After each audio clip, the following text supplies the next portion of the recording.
Welcome to the presentation of the 5th Annual Women's Rights Prize, honoring courageous individuals and groups who have made significant contributions to human rights that advance the rights of women and girls around the world, and to the symposium that will follow the ceremony. We are delighted to be here at New York University School of Law for these events, a distinguished teaching and research institution with a strong reputation in support of human rights. I am pleased to introduce our host here at NYU, Dean Richard Rivez, the Dean of the New York University School of Law. Dean Rivez has been a member of the NYU faculty since 1985 and has served as Dean since June of 2002. He is an expert in the fields of environmental and regulatory law and policy. Ladies and gentlemen, Dean Rivez.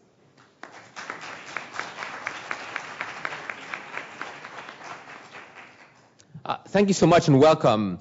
I'm really privileged to participate today in the presentation of the 2007 Women's Rights Prize of the Peter and Patricia Gruber Foundation. I'm also honored to stand here in the company of formidable leaders in the area of human rights. Your work exemplifies the things that we value the most here at NYU Law School, and that's why I'm so pleased that you came here to our professional home to have this great event. Here at the law school, we have a very extensive international human rights clinic that's paving the way for providing examples for other law schools on how to deal with these very important areas. My colleague who runs this, our international human rights program, also serves as the special rapporteur to the UN Secretary General on extrajudicial executions, Professor Philip Alston, who is originally from Australia. We have a very strong program on transitional justice, which we've designed in partnership with the International Center for Transitional Justice. It was established by Alex Bahrain when he had finished serving as the vice chair of the Truth and Reconciliation Commission in South Africa, working under Archbishop Desmond Tutu. So your goal today and our intellectual goals are very much in sync, and so it makes a lot of sense for you to be here. I'm very pleased that you are here. And I'm particularly want to express my appreciation and admiration to this year's Gruber Prize recipient, Pinar Ilkkaracan. Her achievements reflect the kind of leadership that shows daring, a capacity for seminal thinking, and a refusal to take the easy road of acquiescence. You will hear about others about her great accomplishment. My job is to talk briefly about the award she receives here today. In creating the Women's Rights Prize, the Peter and Patricia Gruber Foundation is in the vanguard of leaders who promote human and civil rights around the world and who work to protect the dignity, humanity, and autonomy of all human beings across gender, color, religion, nationality, and ethnicity. Those selected as candidates for this award are the inspired elite among women who have the strength, courage, and determination to leave no stone unturned in the pursuit of a just society. The Gruber Foundation's Women's Rights Prize honors today's women warriors who are an inspiration to all of us. I would like to thank them for convening the symposium here and for conferring the 2007 Women's Rights Prize at NYU Law School. And once again, thank you to our 2007 laureate for all of your achievements and for all you have done to make our world a better place. Thank you very much.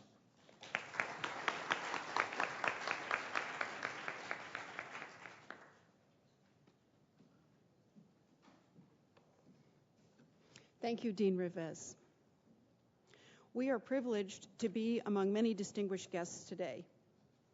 We would especially like to acknowledge Ambassador Fazli Çorman, the Deputy Permanent Representative from Turkey to the United Nations, and Mrs. Zeyset Kiziltan, who is the Turkish Deputy Consul General in New York City, as well as Mr. Serhat Aksin, who is the counselor at the Turkish mission to the United Nations. We are pleased that there are 3 Turkish diplomats here to acknowledge outstanding countrywomen from Turkey. The Foundation's prize program was established in 2000, and we now present 5 annual $500,000 prizes in the fields of cosmology, genetics, neuroscience, justice, and women's rights. Each prize recognizes achievements and discoveries that produce fundamental shifts in human culture and knowledge. Last month, the Cosmology Prize was presented to Saul Perlmutter and Brian Schmidt and their two teams, the Supernova Cosmology Project and the High Z Supernova Search Team, who independently discovered that the expansion of the universe is accelerating. Last week, the Justice Prize was shared by Justice Carmen Argabay from Argentina, Judge Carlos Cerda from Chile, and activist lawyer Monica Feria from Peru, who each defied tyranny in Latin America to help end intimidation and oppression. Later this month, Maynard Olson will receive the Genetics Prize for his role in founding the field of genomics. And in early November, the final prize will go to Shigetada Nakanishi, and he will receive the Neuroscience Prize for his pioneering research into the communication between nerve cells. I'd like to acknowledge the founding vision of my husband, Peter Gruber, in establishing these prizes. His spirit of generosity is a great source of inspiration for all of us at the Foundation. He's going to say a few words about the Women's Rights Prize.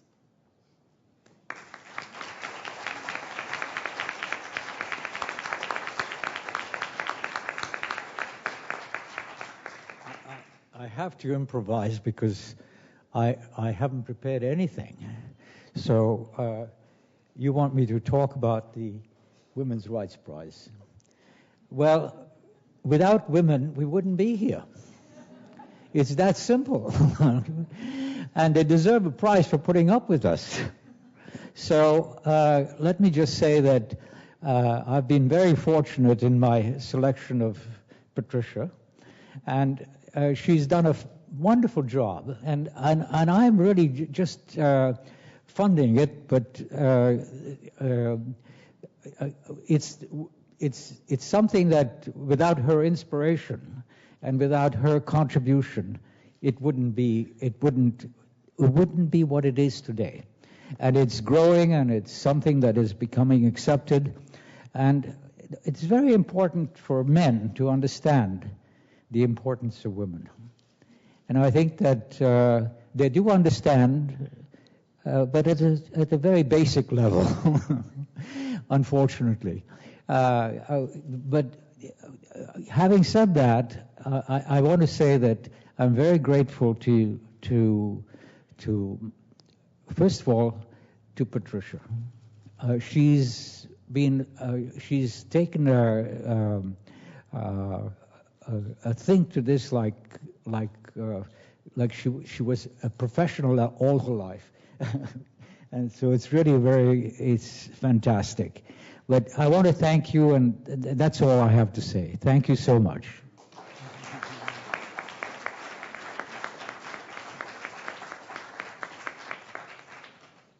Thank you for those somewhat embarrassing remarks. It's actually really wonderful.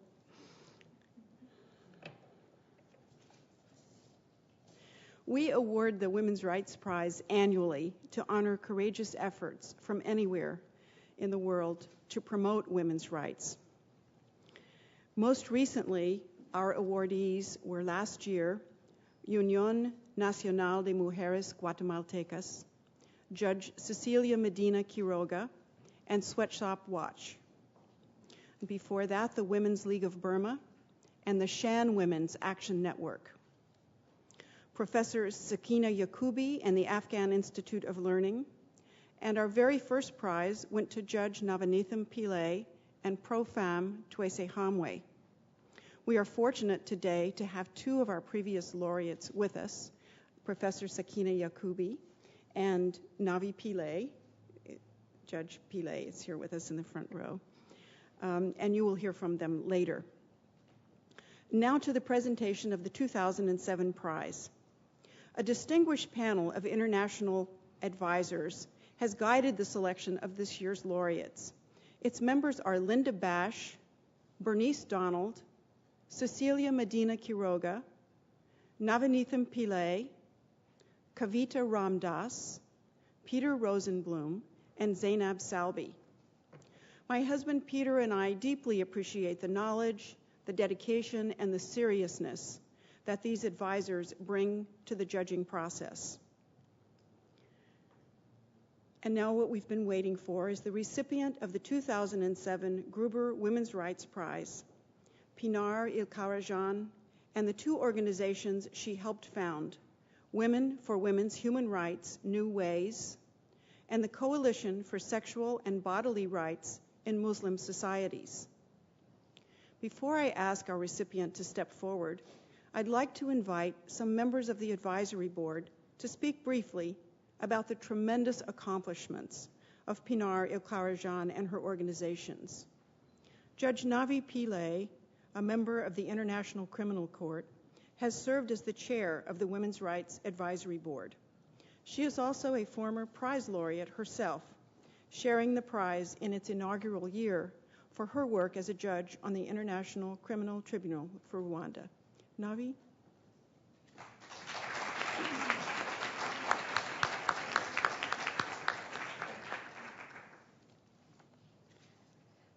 Thank you, Pat. It gives me great pleasure this afternoon to present to you the recipient of this year's Peter and Patricia Gruber Foundation Women's Rights Prize, Pinar Ilkkaracan. Pinar is from Istanbul, Turkey. She is a psychotherapist, a human rights activist, a writer, educator, and co-founder of these two important organizations, Women for Women's Human Rights, New Ways, and the Coalition for Sexual and Bodily Rights in Muslim Societies. Within a political environment not normally cited for advances in the status of women and their equal protection under law, Pinar grasped the initiative and provided the leadership and strategies for securing radical and extensive reforms of Turkish law to bring equality to women in all areas. She grew up in the difficult years of the armed struggle of the 70s in Turkey. Even as a child, she acquired a reputation as a rebel or as a non-compromiser when it came to justice and values, and got into trouble with the teachers over that, I believe.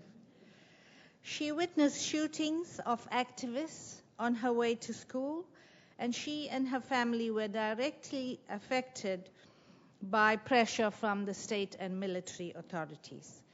During the military intervention of the 80s, many protesters were hanged and thousands were forced to flee Turkey. Pinar was one of the activists who belonged to these opposition groups and had to seek refuge in Germany.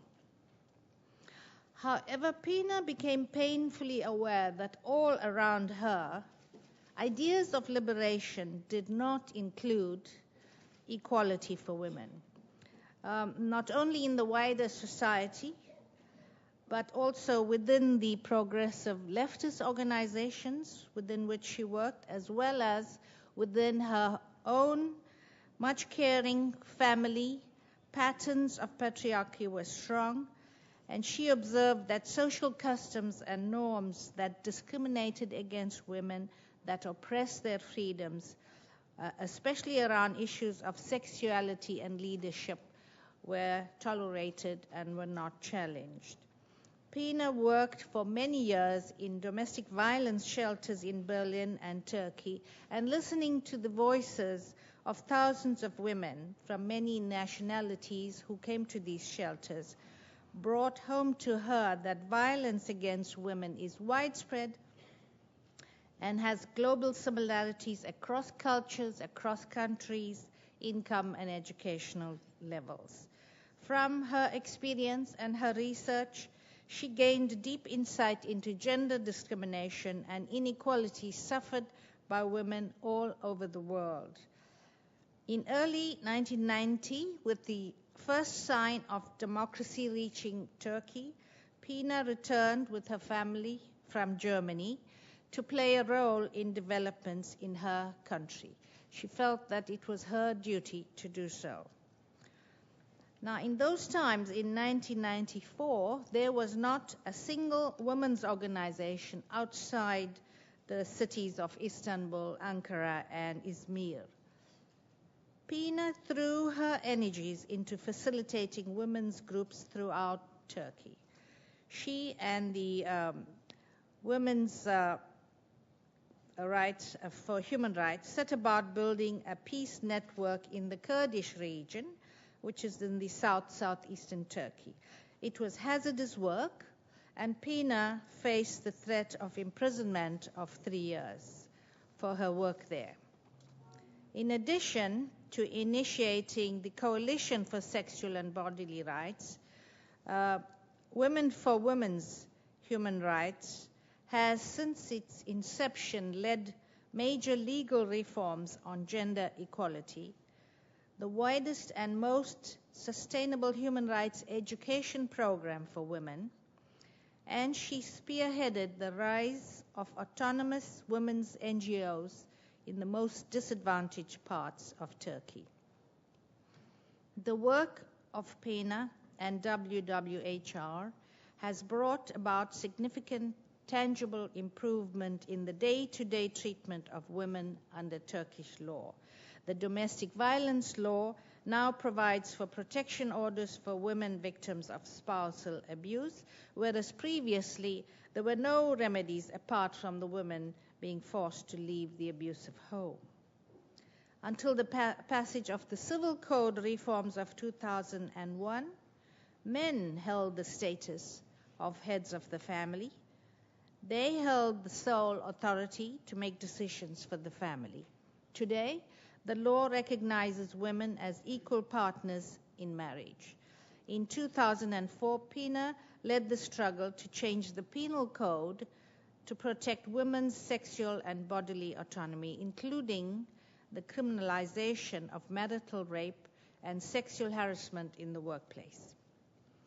In over 20 years of dedicated women's rights activism, Pinar has boldly confronted topics long considered culturally off-limits for public discussion and has thereby increased knowledge of Muslim men and women regarding sexual and reproductive rights while advocating internationally for the advancement of those rights. By rising above controversy to build a solid base of support, she has created an international network to increase solidarity among women and girls in Muslim societies and to spread awareness of human rights and bodily integrity among all individuals within those societies, regardless of gender or sexual orientation.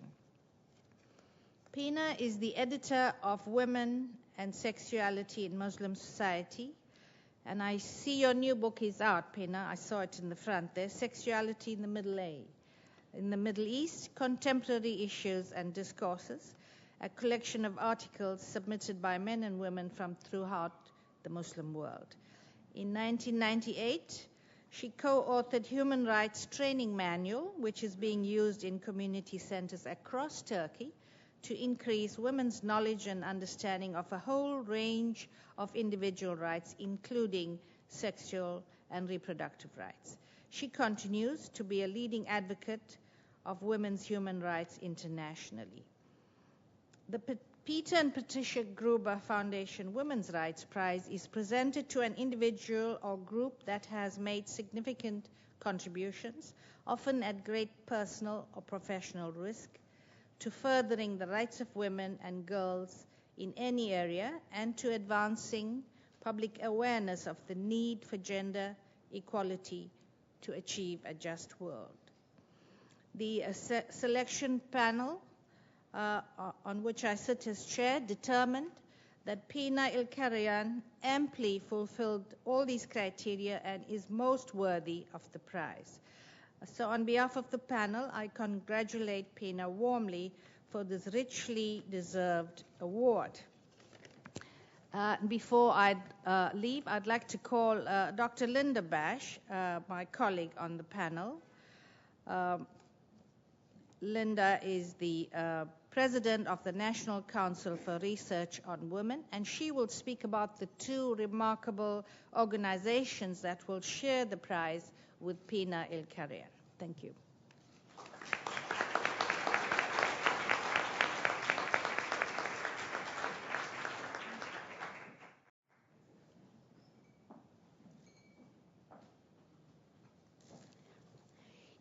It is indeed an honor to speak about these two trailblazing organizations, Women for Women's Human Rights, New Ways, and the Coalition for Sexual and Bodily Rights in Muslim Societies. I'll begin with Women for Women's Human Rights, New Ways. From its inception in 1993, Women for Women's Human Rights, New Ways, has been a courageous and visionary beacon in the Islamic world, creating an agenda that is both highly strategic and effective. WWHR, as it's called, and I'll call it, developed a broad reach early on, working on three fronts simultaneously. Within Turkey, it spearheaded legal reforms to advance women's human and sexual rights and enact real changes in their lived experiences. It also fostered women's rights across Muslim societies through encouraging active networking and the sharing of experience, knowledge, and strategies with activists and advocates in those societies. And it has actively promoted women's rights internationally through activism within the United Nations framework and system. Operating in a world in which political and religious conservatism is rapidly escalating, and in societies in which customary beliefs and practices premised on the control over women's bodies and sexuality infringe on women's rights, constraining their everyday lives, these are no simple feats. WWHR became actively engaged in revamping Turkey's civil and penal codes in the late 1990s in collaboration with other Turkish women's organizations. This work resulted in 30 legislative amendments to transform women's lives and society. They included such measures as the criminalization of marital rape, the full sentencing of perpetrators of honor killings, the abolition of the notion that women's bodies and sexuality belong to the family, and the removal of such terms as honor, shame, morality, and virginity from the lexicon of legal justifications for sexual offenses.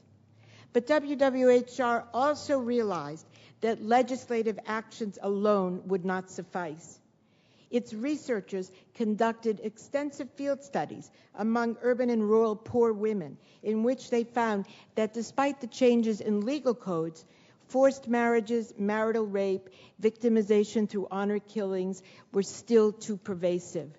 Their response was a multi-pronged program to arm women with the knowledge that would enable them to become active agents of change within their families and communities.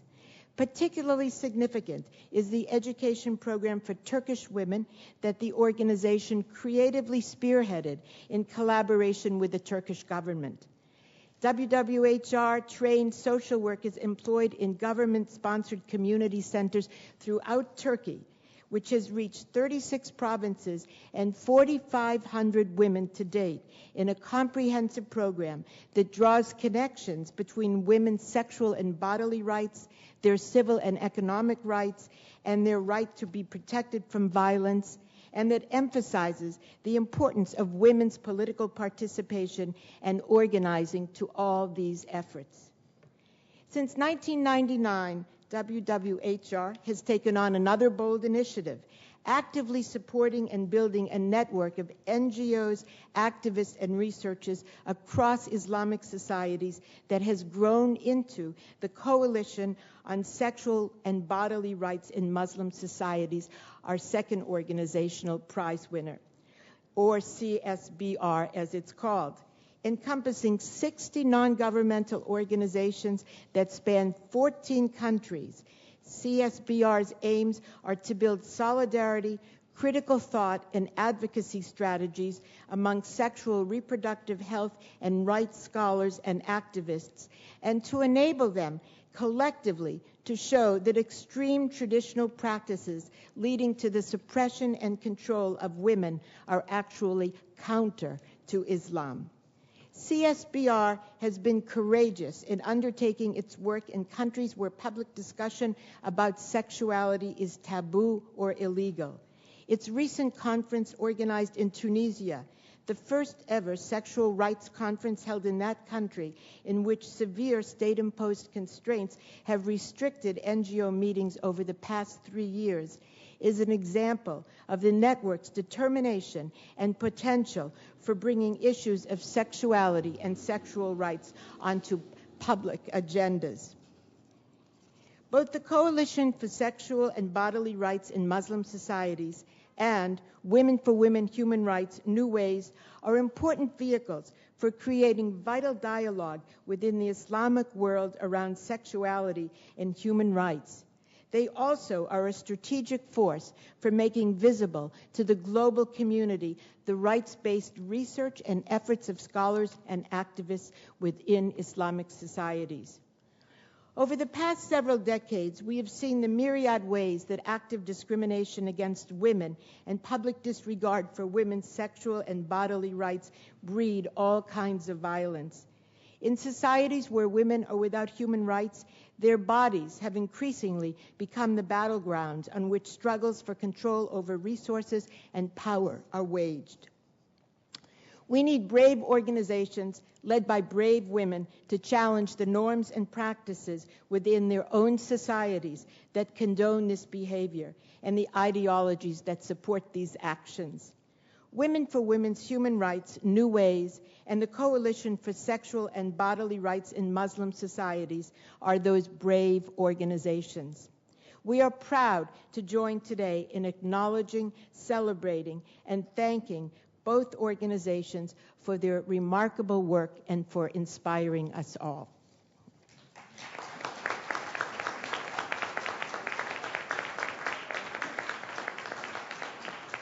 It's now my pleasure to introduce this marvelous woman, my fellow advisor, Judge Bernice Donald, to read the official citation. Judge Donald is a member of the Federal District Court for the Western District of Tennessee. Thank you. Bernice.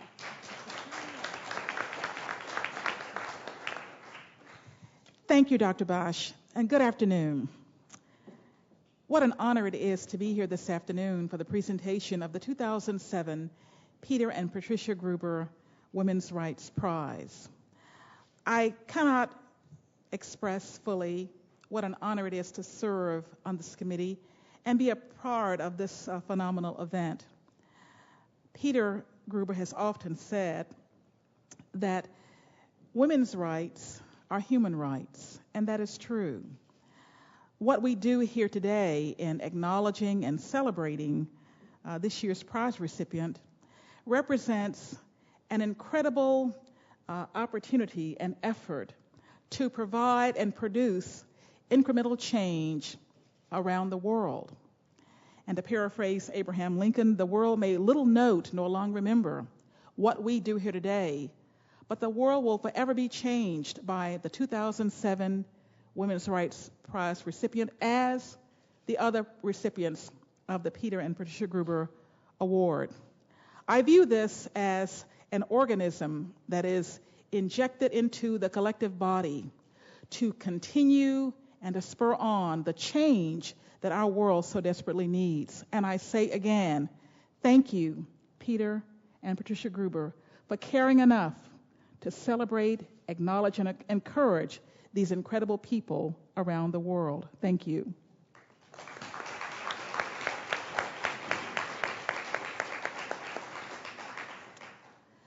The 2007 Women's Rights Prize of the Peter and Patricia Gruber Foundation is hereby proudly presented to Pinar Ilkkaracan and two influential organizations that she helped establish: Women for Women Human Rights New Ways and the Coalition for Sexual and Bodily Rights in Muslim Societies. The Women's Rights Prize honors trailblazing women's rights advocates such as Pinar Ilkkaracan for her leadership in searching and securing legal reforms and working to end violence and discrimination against women in Turkey and regionally, and for helping to create and strengthen networks and conditions and coalitions across communities and borders. And I say women such as Pinar because, as she will tell you, through her efforts, she has encouraged other women to boldly step forward and join hands in doing and performing this incredible work. Women for Women Human Rights has played a critical role in advancing women's civil and reproductive rights and raising awareness about gender-based violence.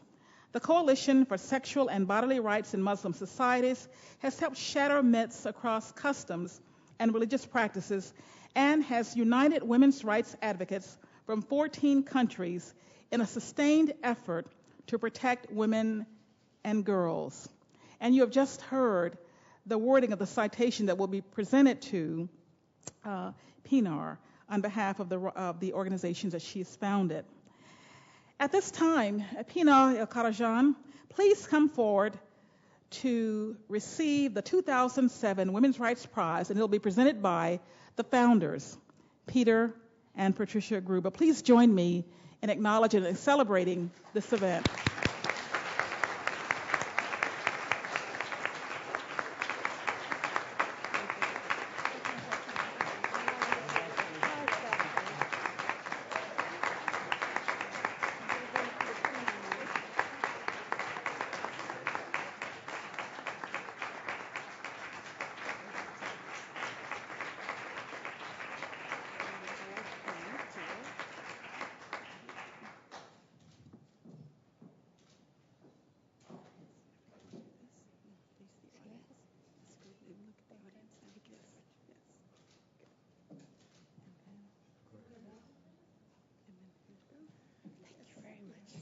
Lovely.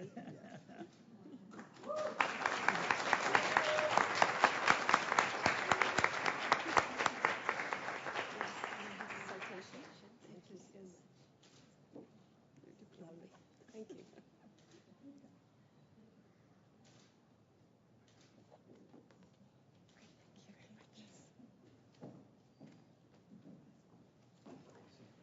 Thank you and congratulations. Thank you. It's now my great pleasure to introduce. Do you want to make some remarks? Would you like to make some remarks? Yes, make your remarks. Later. No, make them now, and then I'll introduce Anisa. Yes, this is great. Thank you. Thank you. Really heartfelt thanks to dear Mr. and Mrs. Gruber, to Judge Pillai, Linda Parsh, and other friends who have evaluated, reviewed an immense amount of information on me, on my work. It's really incredible. And what you have done out of it, I mean, it must have been a tremendous work. Thank you very much. While I'm very much used to speaking about others, the courageous women in the world, praising their work, I'm not at all used to that somebody does it over me. So this has been a real life experience for me. Thank you. And this, among this tremendous information that you have collected and reviewed on me, many are true. One thing, I've never been a refugee, though I have worked with refugees all around the world, and I know their sufferings. I have felt their sufferings in my part, but I was lucky enough that I have never been a refugee or my family. So, and thank you for the honor. So, dear Mr. and Mrs. Gruber, dear guests, dear friends, I'm honored, very honored, to be receiving this award on behalf of my wonderful team and colleagues at the Women for Women's Human Rights and the Coalition for Sexual and Bodily Rights in Muslim Societies. I would like to give my gratitude to the Peter and Patricia Gruber Foundation for creating such a Women's Rights Prize and setting a unique example which honors the courageous work of women and women's movements around the world. This prize is a tremendous source of encouragement and motivation, not just for me and my organization and my network, but for all of us working persistently toward gender equality, justice, democracy, and peace. The full equality of women and their active participation in all spheres and their leadership is the key to socioeconomic development, democracy, and peace for every society. That we know, and we are very happy that you've joined us in this belief. In Turkey, through years of dedicated and tireless work, campaigning, advocacy, we have succeeded in many reforms of the law, including the law on domestic violence, the civil law, and the criminal law, to achieve full equality between women and men. And it feels good to have it after years. We have worked towards rooting political and social discourses on individual rights, freedoms and choices, and human rights firmly in the society. We have worked with thousands of women throughout the country to supply them with knowledge and skills so that they can become the masters of their own lives, and as well as leaders in their communities. Through our network, the Coalition for Sexual and Bodily Rights, which extends from Morocco to Indonesia, we have built solidarity across diverse Muslim societies and movements and created a unique space to work together towards social change, the recognition of individual rights in Muslim societies, as well as bodily and sexual integrity for both for women and men. Hand in hand with our activist friends from all around the world, we have endeavored to advance the reproductive and sexual rights and health for all women and girls as an integral part of their human rights. Yet, as we all know, there is still a lot of work to be done, and not just in Muslim societies, but across the globe. In many countries of the Middle East, North Africa, South and Southeast Asia, our friends are working dedicatedly to achieve full equality by law. In countries which do have egalitarian laws, the implementation is still not satisfactory. Therefore, for example, in Turkey, we have just started campaigning to have a constitutional reform that holds the state responsible for actual implementation of equality between women and men. Throughout the world, women and girls are still subjected to violence in the family or in the community. They are targets of military violence or mass rapes. Millions are dying because of the lack of health services. Patriarchal values and traditions, as well as, unfortunately, worsening economic conditions, remain obstacles to gender equality. Still, every day, more and more women are taking the lead in their communities, countries, and international movements to overcome these challenges and create an equal and just world in solidarity. A very heartfelt thank to all our friends and colleagues for sharing and supporting our vision, including our long-term partners, the Global Fund for Women and the International Women's Health Coalition, who have also nominated us for their prize.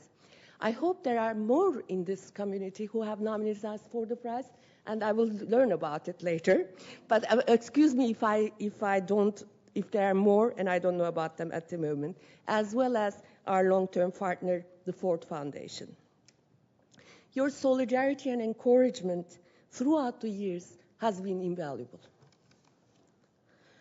My special thanks to go to Mrs. and Mr. Patricia and Peter Gruber, and the colleagues at the Gruber Foundation, as well as the jury, in creating this unique opportunity, in your caring, and your recognition and encouragement of the relentless work and achievements of women activists. I hope your invaluable contribution will be an inspiration for other foundations, groups, as well as governments in realizing the key importance of women and gender equality in establishing justice, security, development, economic advancements, both now but also for the future for our children. Thank you.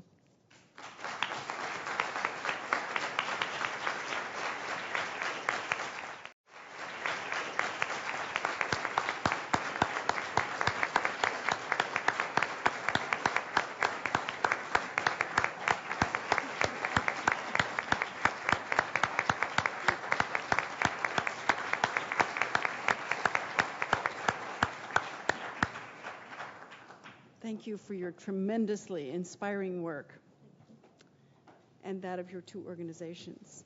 Yes. We are now moving to the part of the program that involves the panel discussion. So it's now my great pleasure to introduce Anisa Mehdi, who will serve as the moderator of our symposium entitled Women Taking the Lead in Muslim Societies. Anisa is an Emmy Award-winning journalist who for more than 20 years has reported, written, directed, and produced television news and documentary programs for major American media outlets, including National Geographic, PBS, ABC News, and CBS. Anisa.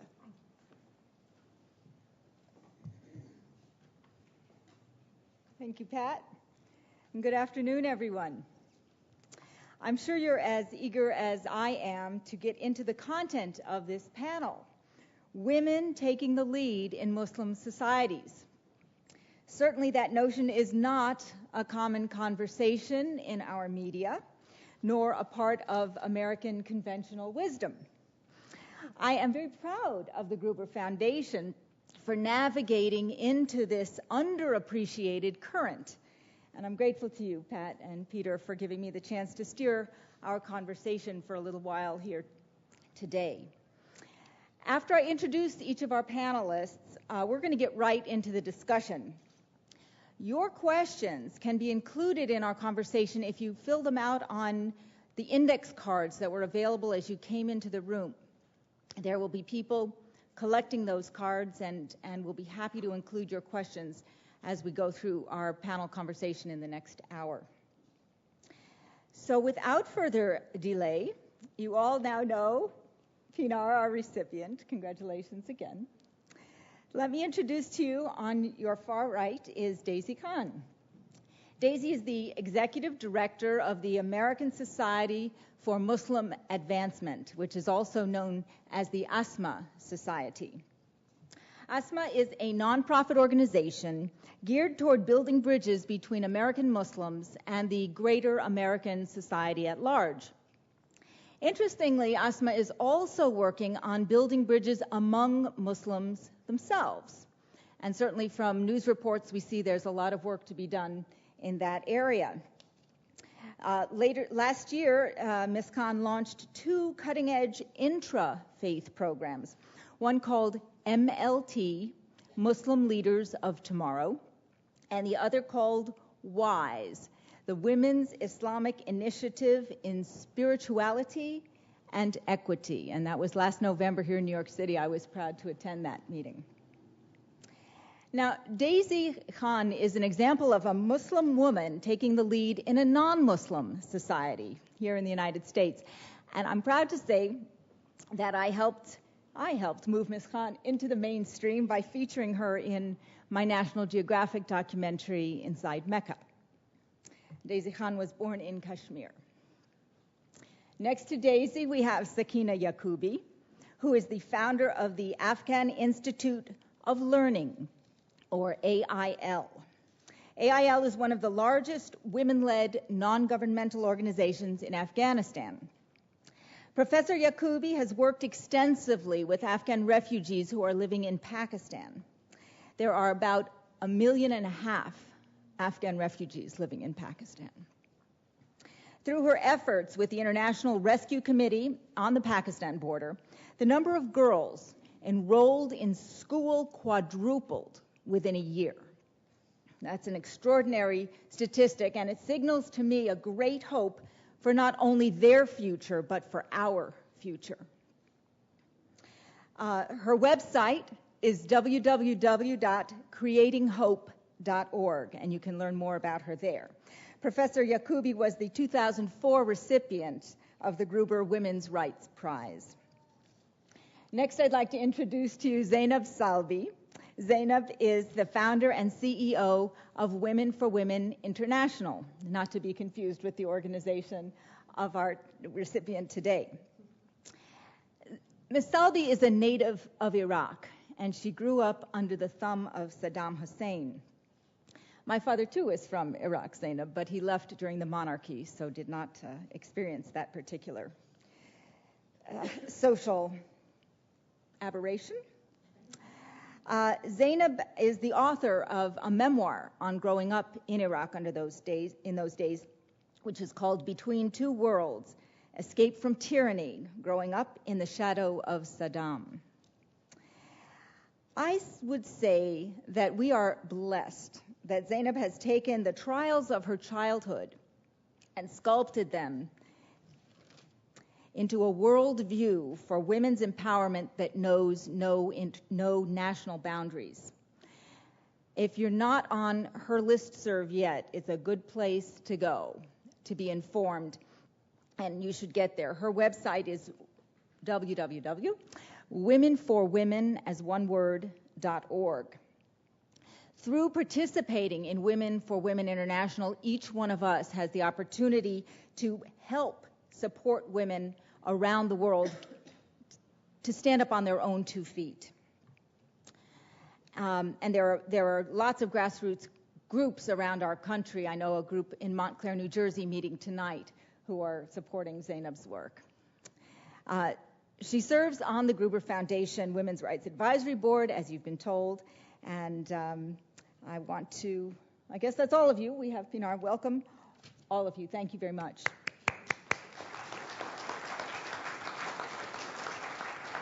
And I apologize if in that corner you can't see me. You'll see the back of my head, but that's okay. Let's get right into this. Many of us here in the West may be misinformed about the state. Can you hear me okay? You'd think in television I'd know that. Many of us in the West may be misinformed about the state of women's rights in Muslim-majority countries. So I'd like each of you to address this question at the beginning. What rights do women have in the Muslim society with which you are the most familiar? And specifically, what rights do they have? Are they being denied? And which rights are the most important to go for? I'd like to start with Professor Yacoubi with Afghanistan. With Afghanistan, of course, burqas and the kite runner are our primary image, and perhaps there are other perspectives we can gain. Thank you very much, Anisa. First of all, it's a great honor to be in this event because I know that this prize has changed my life, and the women who I work with them has changed their life a great deal. So it's a great honor to be here with this group. Especially, I want to thank Peter and Patricia Foundation that they are really supporting the people who are unreachable, and that means so much to me, and I'm honored to be here. First, I wanted to say that. Well, what is the rights of the women in my country, and do they have a rights or not? In our constitution, yes, the woman has a right. They can vote, they can speak, they can get education, they can be secure, they can hold the office, they can choose to marry. All these are the right that they have. And prior to 2001, these rights were not existed because, as you know, during the Taliban, these all were close to the women. But now we do have a constitution, and these rights are all available for the women. But how they are practiced and how they are exercised, this is another question. The way that they struggle to get education. They struggle right now to even hold the office. Although we have people in the parliament, although we have people who are a governor official, but they are struggling in their post.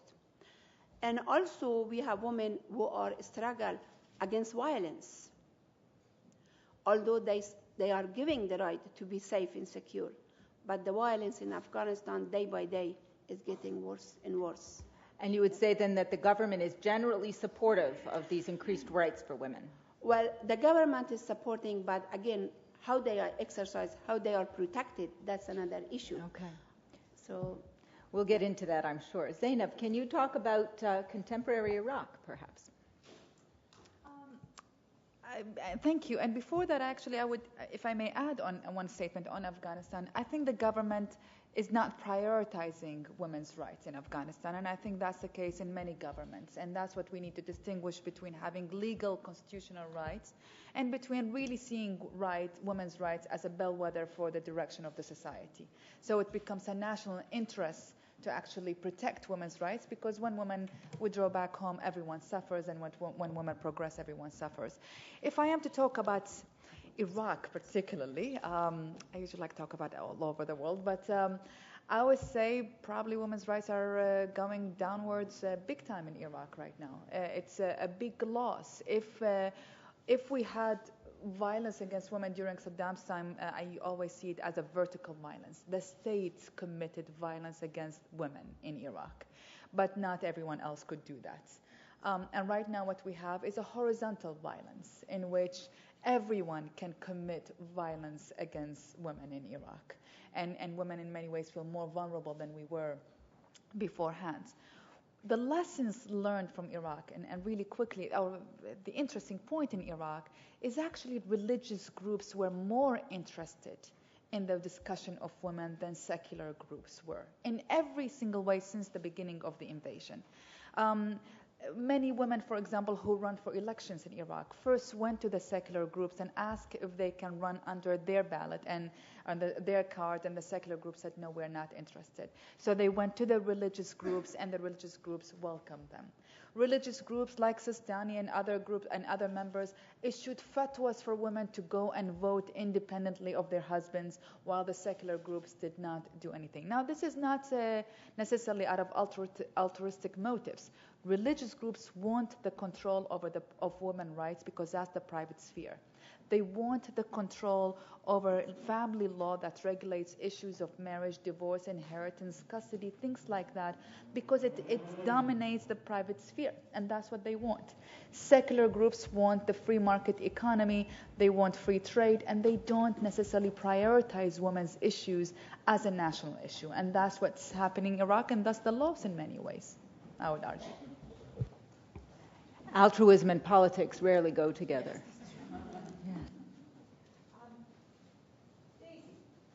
Put this back on again. I know you go back to Kashmir from time to time, so you've got Kashmir and the United States in terms of rights for women. Yeah, I was going to actually tell you that I can't speak for Kashmir because I'm an American citizen now. And actually, by extension, I feel like I'm more of a global citizen, because I travel extensively throughout the world.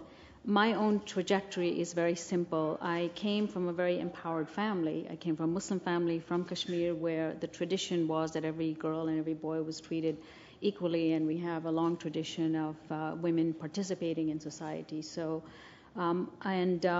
having grown up with that kind of a mindset, when I came to America, I did not understand why Muslim women were so disempowered all over the world. And I had to actually develop my Muslim woman identity by force. 9/11 was, people actually looked at me as a Muslim woman. I was not a Muslim woman until then. I was just a Muslim who happened to be American, who happened to be New Yorker, who happened to have lived in India, who happened to come from Kashmir. I was straddling all these multiple identities, and then by force I was invited to come speak on panels where I was told that I was a Muslim woman. So speak on behalf of 500 million Muslim women. And that forced me and confronted me to look at the realities of Muslim women. And as we know, the challenges of Muslim women are diverse. On the one hand, we've had 5 women who've been heads of state. And in fact, in Afghanistan, a woman dared to run for president against Karzai, Masouda Jalal. So we've had 5 women heads of state, but yet the condition of Muslim women is dismal in some parts of the world.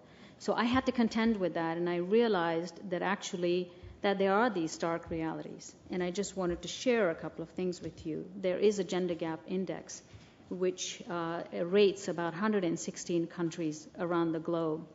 And shamefully, the bottom 5 countries are Muslim countries. Yemen is the worst. Second one is Saudi Arabia, Pakistan, Egypt, and Iran, of all the places, which was shocking to me. I thought Iran would be way up there because of its educational attainment.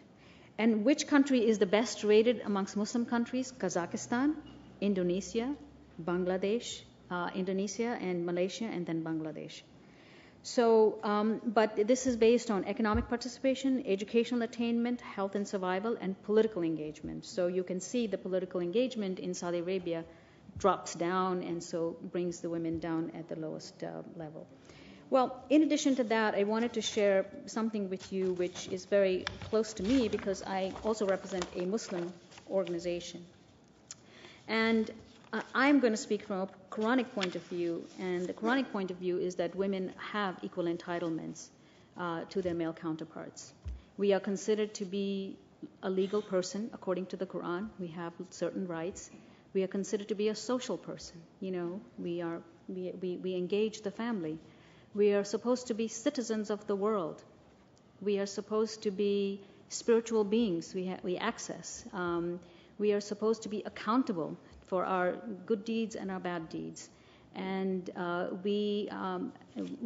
these entitlements, according to God, are given to us, but somehow man snatcheth it away from us. So I think that what Zainab was pointing out, and I'd just like to add to that, I think the challenge is how do you bring in the Islamic legal framework, the discourse, the wonderful work that Pinar is doing and other people are doing, and how can we now bring in the religious argument to this, like our Christian women did when they fought against the slavery and said, we are created in the eyes of God, we are created as equal, so why are we denied access to education and access to vote and property and all this other stuff? So we are saying that we have rights within Islamic law. Nothing is perfect. I'm sure that there are some things we have to struggle for, but then we have to also reframe this in such a way that people understand these rights in a religious vernacular, which is what the street really understands. Well, that leads me to a question that I had for Pinar directly. Turkey is a secular nation by constitution and by pride and by a declaration. So it surprised me to hear that only recently such stereotypically oppressive Islamic rules were being reversed. I was surprised to hear that the kind of laws that you've had to work to change were in place in a secular nation. Yes, it's always so interesting to speak about these issues in the West. Turkey, these laws, for example, the civil law, which we have changed in 2001 after campaigning, was adapted word by word from the Swiss law, the Switzerland. So because at the time as it was adapted, Switzerland had so much discriminatory laws against women, so Turkey just took them over. The penal code, which we have changed in 2004, after 3 years of campaigning, was in fact adapted word by word from the Italian criminal law. And it was the Italians who were so discriminatory, but of course the Turks had no intention at the time to be better than the Italians towards women, so they just took over the articles. So, in fact, I think this is a very good opportunity. As I was listening to my friends, I think, like we always do as Muslim women, we should start with the diversity in Muslim societies. Muslim societies are incredibly diverse. Turkey is not the only secular Muslim country. Senegal is secular. Indonesia is secular. Tunisia is to a great extent secular. So it's like, Turkey is not unique with its secularity. But I do think that, personally, having worked in so many Muslim countries, and by the way, that secularism did not at all mean equality, as I was telling you. So we could take Nor did it in our great secular nation for quite some time. Yeah. So in fact, it doesn't matter, as we have been all speaking, if it's the Islamic law or if it's the secular law or whatever, or it's the European law. Turkey took over the European laws. In some countries, in many Muslim countries, it is in fact the colonial laws, which were adapted from colonial Western powers, which are the very source of the inequality, and discrimination against women. So it's like we have to take it in all this diversity. It's very unfortunately, increasingly after 9/11, that when in the West, when people think about inequality against women, they think of the Quran. In fact, Quran is not the source of the law in the majority of the Muslim countries. All right, so on the subject of diversity, how diverse are women's movements within Muslim majority societies? Well, how diverse is in the Muslim society, especially in Afghanistan. I'm talking about Afghanistan. I think that it is very diverse in Afghanistan because we have different ethnic groups. Everyone is involved.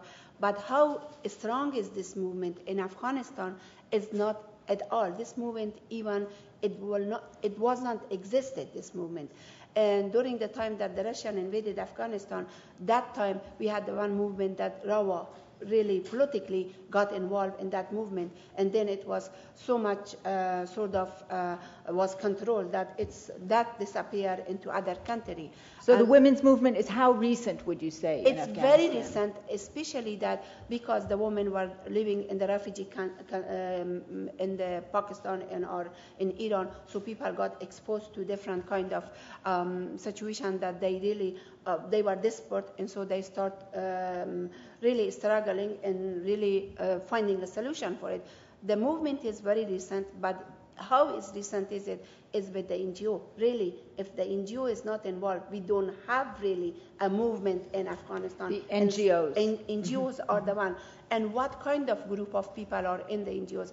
But right now, you can say maybe 0.5% of the people involved in that. And the elite group, some. Middle class, maybe a little bit. But we have 99% of our people are poor. So they are not involved at all in the movement. So if you call a movement, there is not a movement in Afghanistan. And that's the reason that really education is really badly needed. And that's the area that we are working to just get the movement to start, because people don't know what's their right. They don't know how to start, from where to start, especially the poor area, which is 99% of the people are poor. Yeah. Zainab, you must have seen women's movements in a variety of Muslim societies. What are the various agendas you've seen, and where?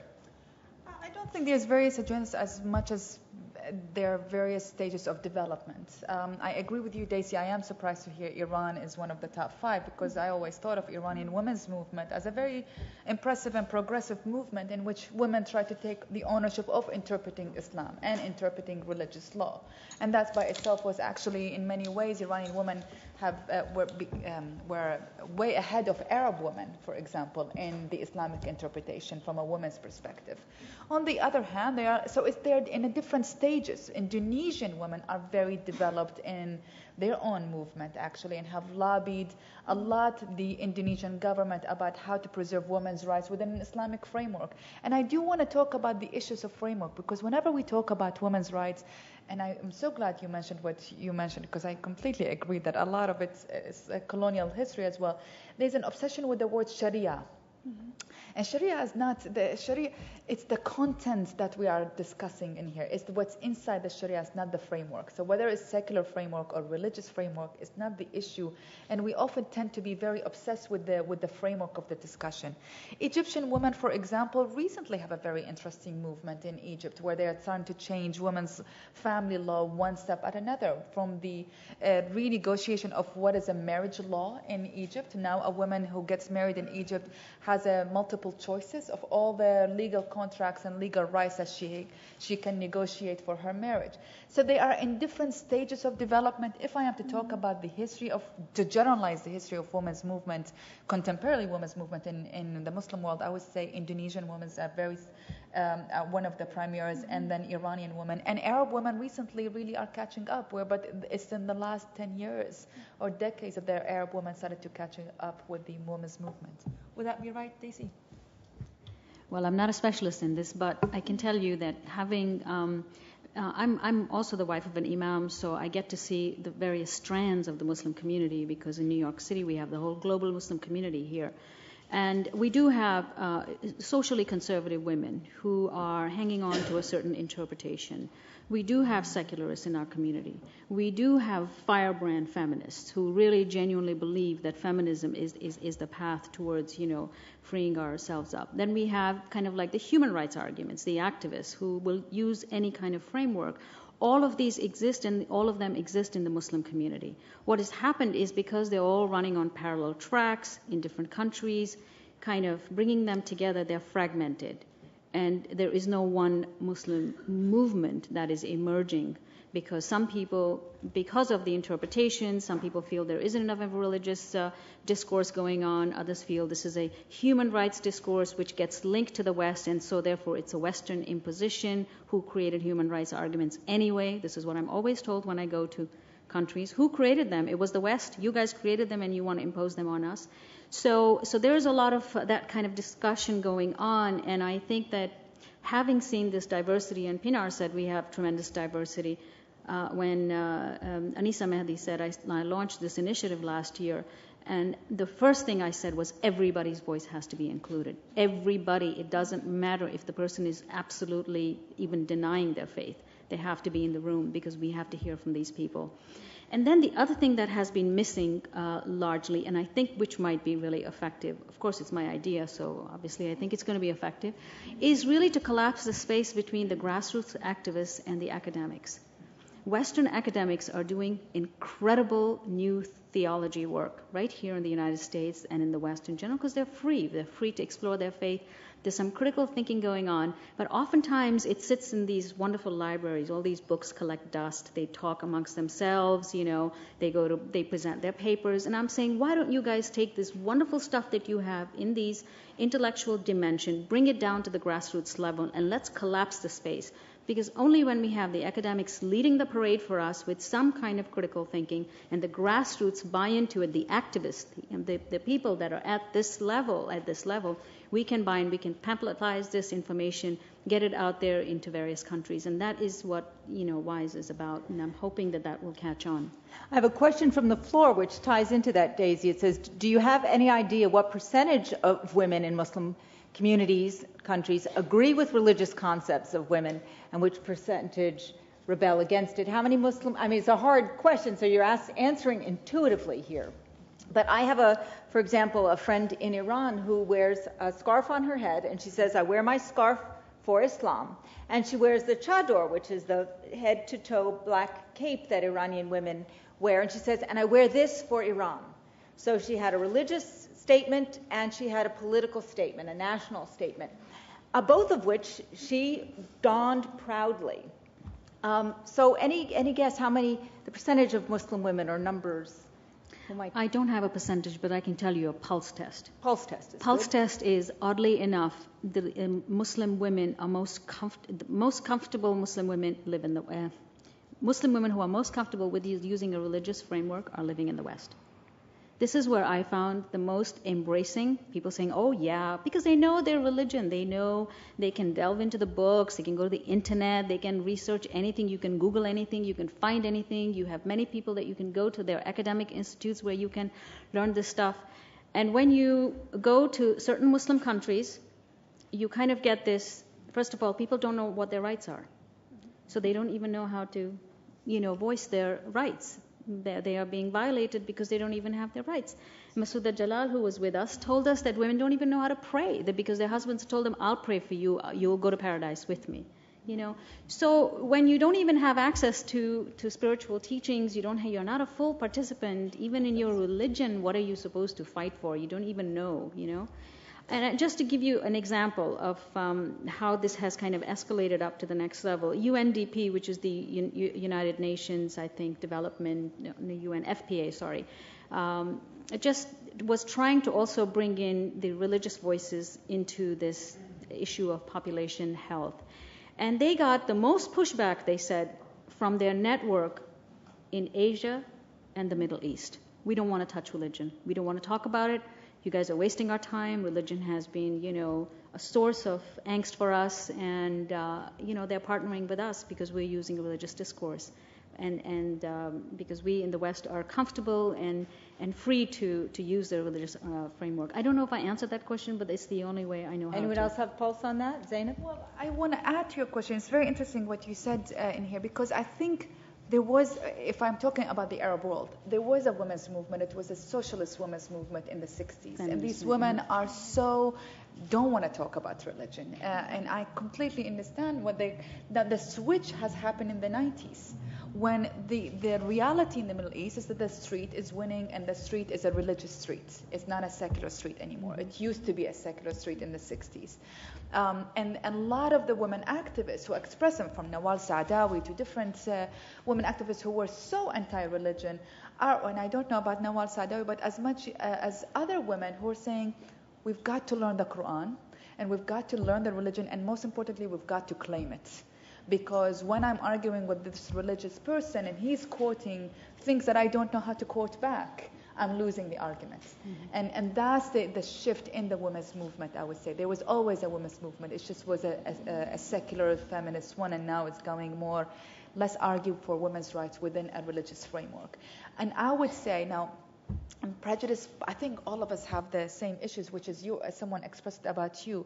We grew up in in families that there was no restrictions on us. So I don't, from my pulse read, there was never a contradiction for me between Islam and my rights.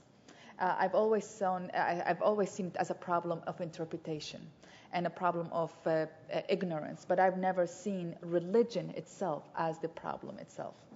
One of the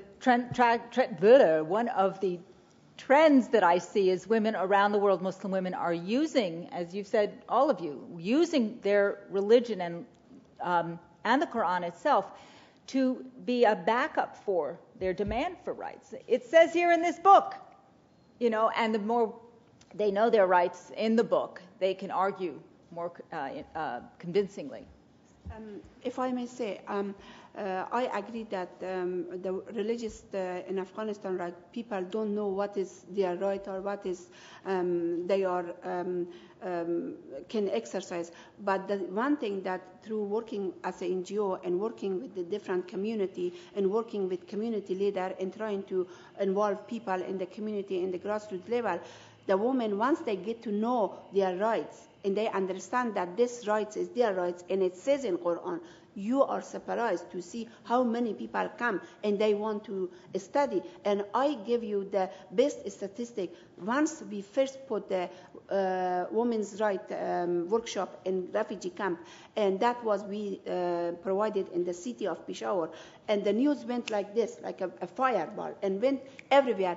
And from every camp, people came, because what happened, we take verses from Quran and explain to them that Quran gave you the right. If your husband or your brother says that it's not right, and you hear it's from Quran, it's Quran verses. And once we got that, we could not even accommodate so many people, because they are coming, they want to know, and they discuss with their family, and they are spreading the news, and they want to learn from this religiously. And I am so sorry, but I want to give an example of that. We have a woman in Afghanistan. I was there a couple of years ago, and she had lifted her burqa, and she said, my husband always beat me up for 20 years of my marriage. Never questioned whether he had the right to slap me or not. And then I went through, and in this case we do the same in the Women for Women International's training, and I learned for the first time it's not in his right. So she's telling me, with her tattoos in her face, tattoos are called the makeup of the poor. She said, one day I went home and he tried to slap me, and I held his hand and I said, don't communicate with me this way. And I swear, I was like, my mouth was dangling. I was like, you did that? And she said, yes. And I talked to him and I said, communicate differently. This is not in your right. And she said, the last year was the first year that we actually have a decent marriage. Wow. And so is change possible? Yes. Absolutely, with education and awareness. And that's what's happening. The trend is women claiming their rights.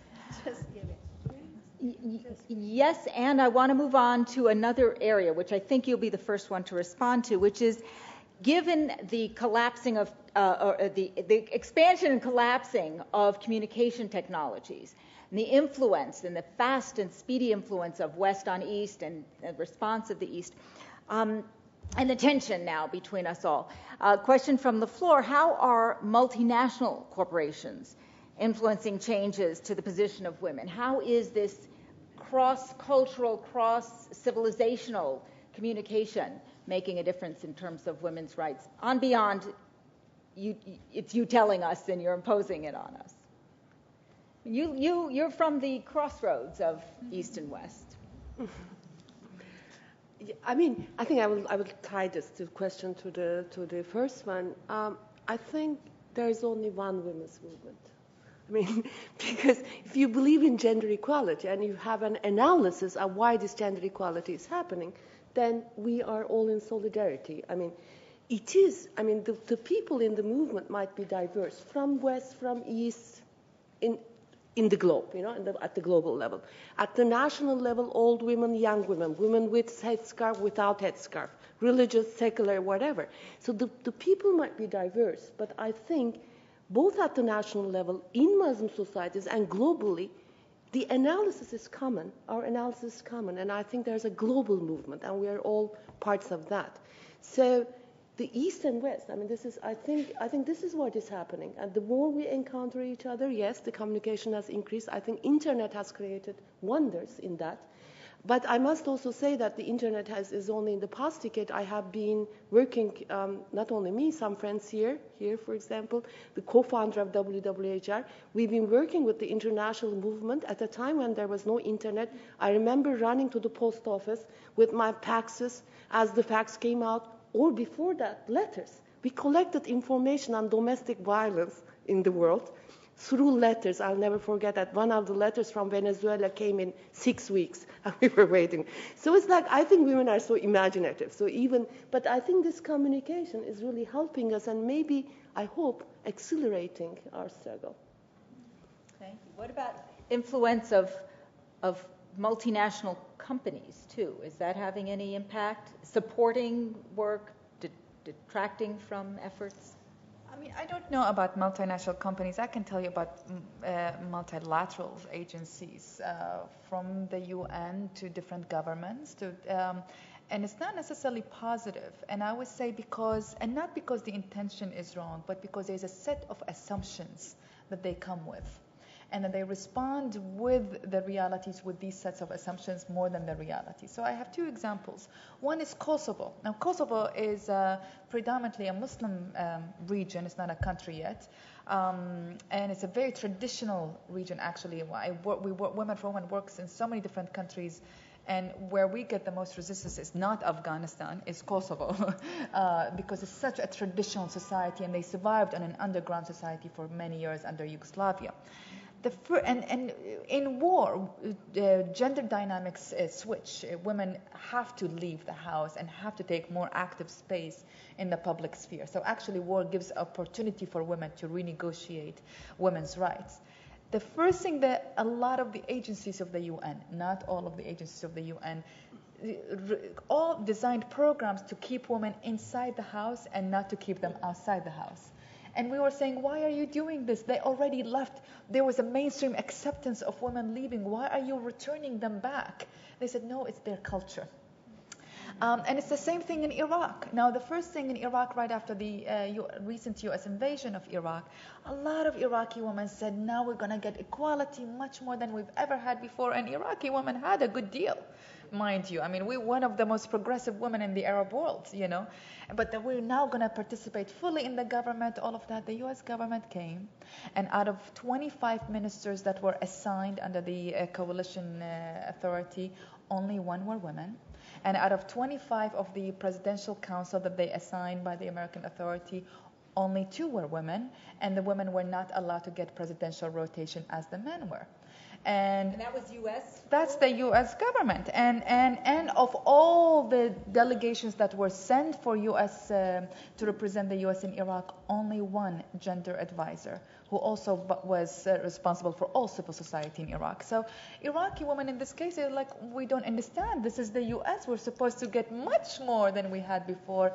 And it wasn't the case. And I think there was a set of assumptions that we have to preserve. One of the biggest mistakes is the first thing the U.S. Army did is, instead of Iraqi women getting their food cards through the store, as it was before, they said food distribution is going to go through the mosque. And we say, why the mosque? The mosque was never powerful in Iraq. Why are you switching the strategy and you're making it powerful? It's a set of assumptions that in these cases has not helped, actually, has hurt us much more than it had helped us in the progress women have made internally. For example, how it works in Afghanistan. I'm speaking about Afghanistan because we are in crisis in Afghanistan in this situation.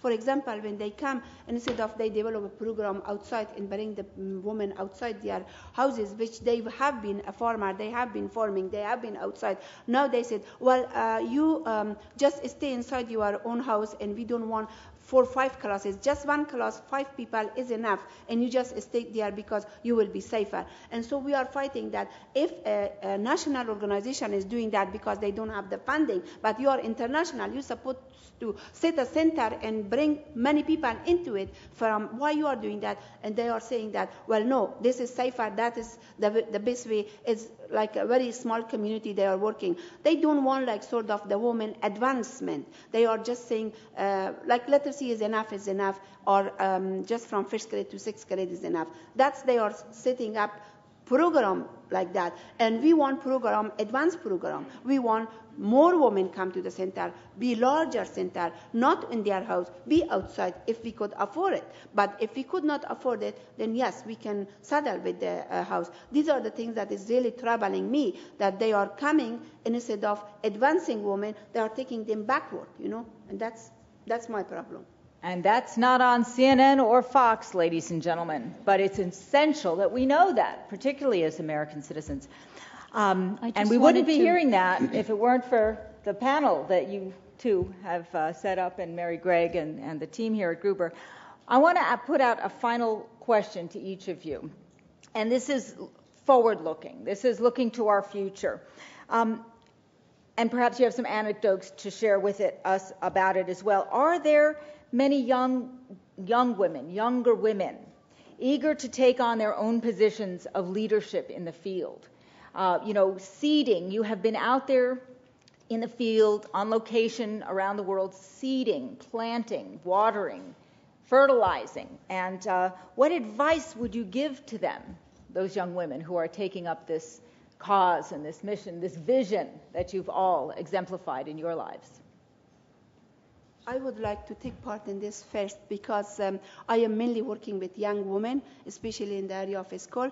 There are many, many young kids in high school who are really looking forward for the leadership, and they are taking classes in leadership, they are participating, they are networking between each other, and they are going into the website, and they are going into internet, they find information, they share, they are very enthusiastic, they are energetic. So that's one thing that is carrying my work on, and I keep getting encouragement from them, because when I see them that they are really looking forward, no matter how much bomb is being exploded inside the city, that they are there, and they know that maybe somebody kidnapped them from the door of their house, but still they are coming enthusiastically into the classroom, and they are sharing with each other, and they are asking for leadership and capacity building while they are in high school. So that gives me a really lot of motivation.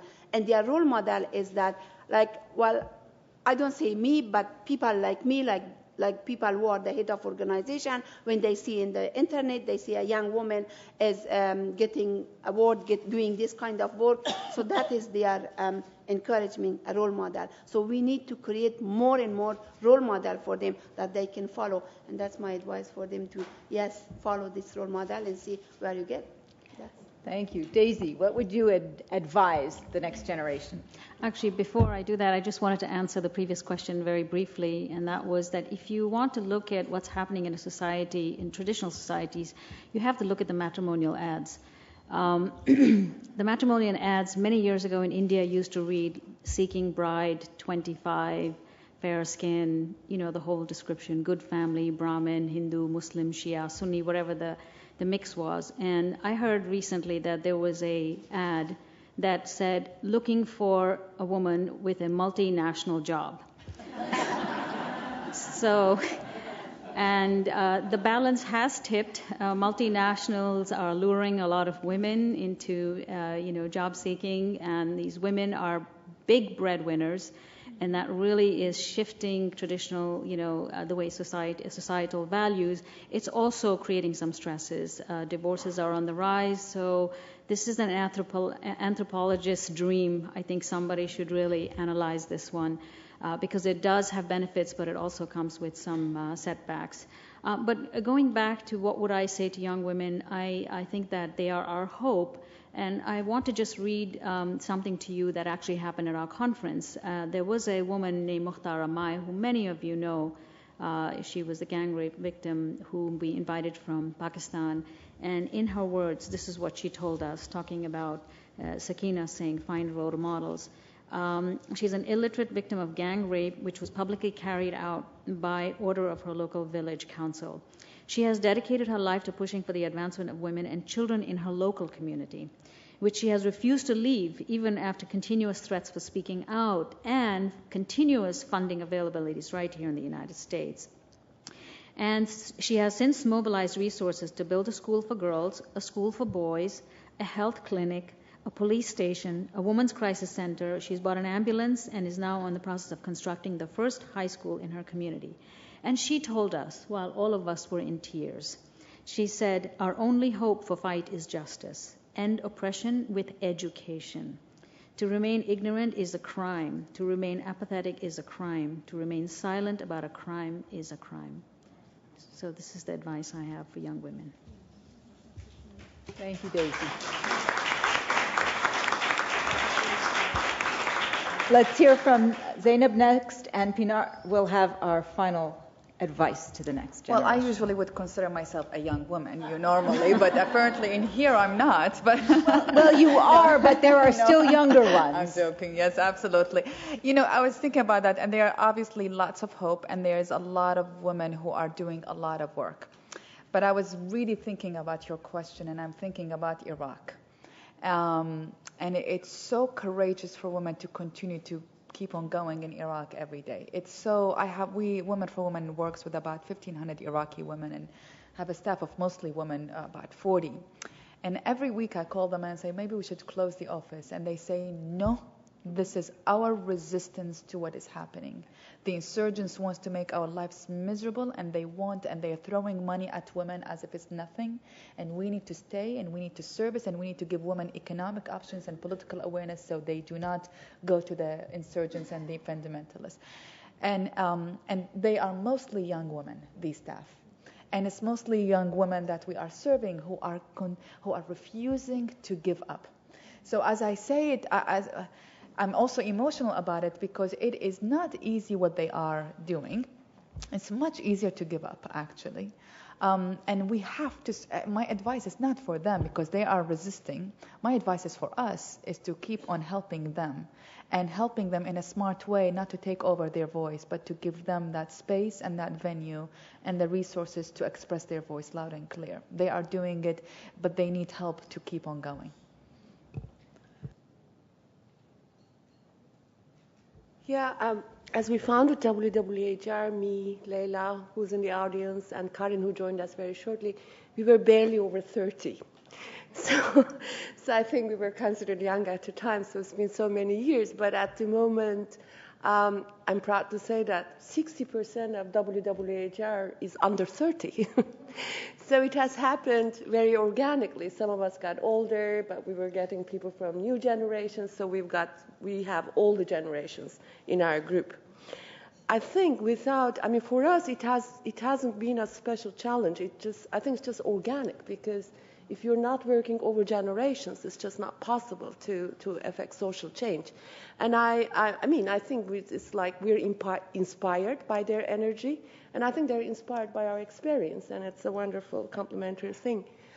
What I always say, when young women ask me, it's for me I think the most difficult thing in my activist work, and the most important thing, has been to keep up one's dedication, energy, and determination despite very difficult conditions. Not to lose the energy, not to lose the motivation. And for that, I think one needs some soul food. Either you get it from the solidarity with a global solidarity, and one should take care of oneself, which I haven't been doing always as perfect. So I tell them, do it better, take care of yourselves, because you will need this. I want to thank you very much. I'd like you to join me in thanking Daisy Khan, Sakina Yakubi, Zainab Salbi, Pinar Ilkkaracan, and of course, Pat and Peter Gruber.